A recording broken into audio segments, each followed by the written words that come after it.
Hi, everybody.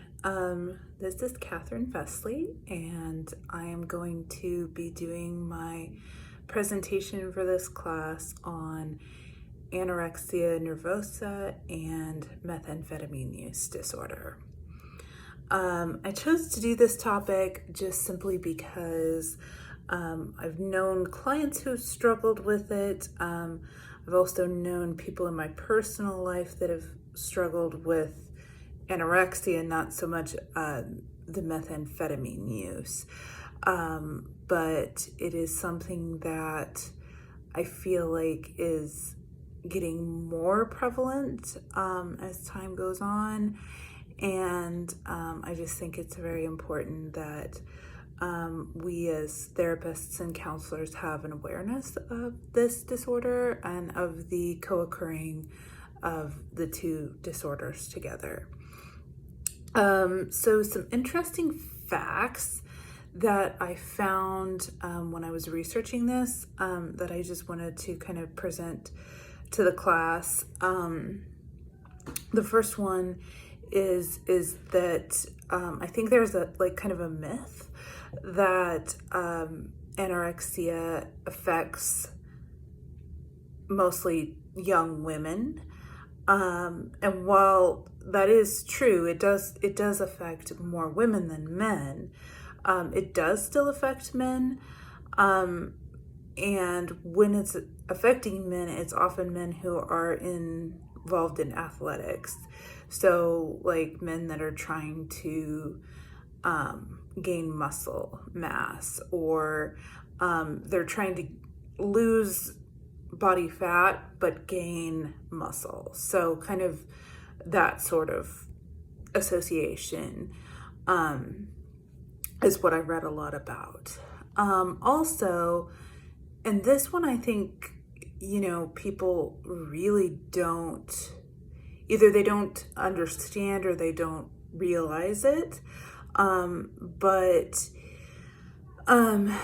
one major thing is that anorexia can happen even in people who have a typical body weight. So, if someone has a BMI that is considered normal, it is still possible for them to be dealing with an eating disorder, or specifically with anorexia. And they're kind of at that beginning stage, but that doesn't mean that they're not dealing with the mental health issues that are behind anorexia. So they may be a normal weight, but they're kind of getting on that path. And so, for those of us that are dealing with the mental health side of it, it's important to realize that, we need to ask certain questions. If people are struggling, if they appear to be kind of starting to struggle with some of their body image issues. And I came across multiple articles, medical articles, talking about how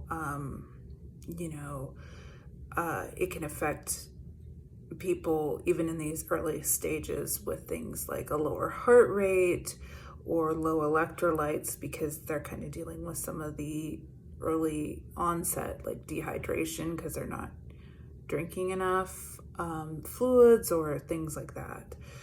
And then one other thing I wanted to discuss was the interaction between amphetamines. Now, this is not specifically methamphetamine, that's more involved in the presentation, but amphetamines and, sorry, I'm looking at my computer, and dieting. So oftentimes people who are trying to lose weight are given prescriptions that involve amphetamine. So I will just very quickly say, like, my husband's been involved in at the weight loss clinic here in Topeka, and he was given a medication called phentermine, and it is it is an amphetamine. It is a controlled substance, and is very closely watched. But, you know, I think that it needs to be watched not only because of its, you know, significance in the stimulant use disorder type of idea, but also because people can go the other direction. So kind of, you know, someone who is very overweight, that's just kind of the flip side of someone who's very underweight. So it's still a struggle on either side.